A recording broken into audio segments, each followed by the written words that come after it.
Quick question. When was the last time a war movie shook the world? Not a superhero wearing camouflage, not a Netflix documentary you half-watched, a real big cinematic war movie. Because once upon a time, war movies ruled Hollywood. Saving Private Ryan, Platoon, Black Hawk Down, and then they vanished. So what happened? Did Hollywood get scared? Did audiences change? Or did war itself become too real to sell as entertainment? Today, we're breaking it all down. There was a time when war movies weren't just films. They were events. They told us who the heroes were, who the villains were, and what sacrifice meant.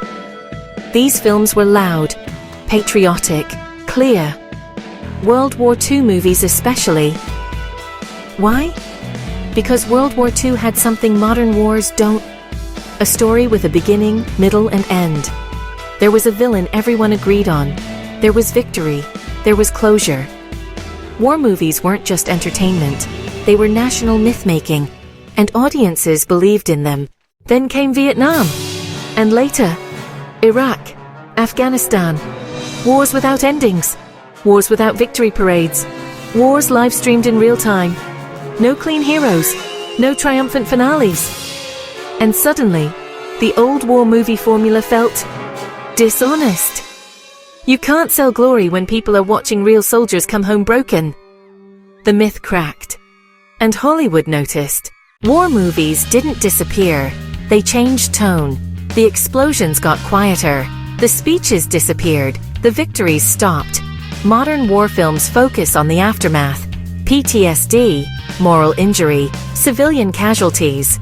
The Hurt Locker wasn't about winning. It was about addiction to chaos. Beasts of No Nation wasn't about flags. It was about stolen childhoods.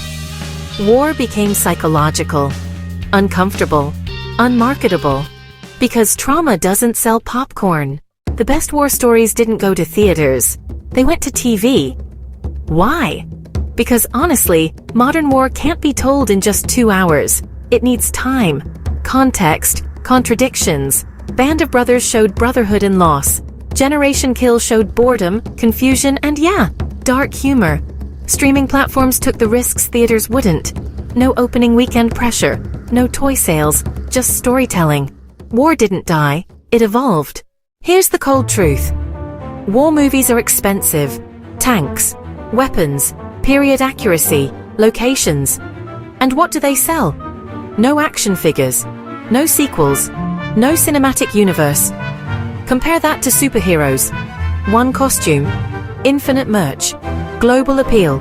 Studios follow money, not nostalgia. There's another reason. We're exhausted. War is everywhere now. In our feeds, on our phones, in real-time high definition. People don't escape into war anymore, they escape from it. When reality is brutal enough, fiction pulls back. They're still here. But they show up as prestige films, indie projects, streaming exclusives, allegories, and sci-fi metaphors. War stories didn't vanish. They just stopped pretending. War movies used to tell us who we were. Now, they ask who we've become. And maybe that's why they feel different. Because war isn't entertainment anymore. It's reflection. If you miss the old war movies, you're not wrong. But the world that made them is gone. If you enjoyed this breakdown, hit like, subscribe, and comment. Which war movie still hits you the hardest?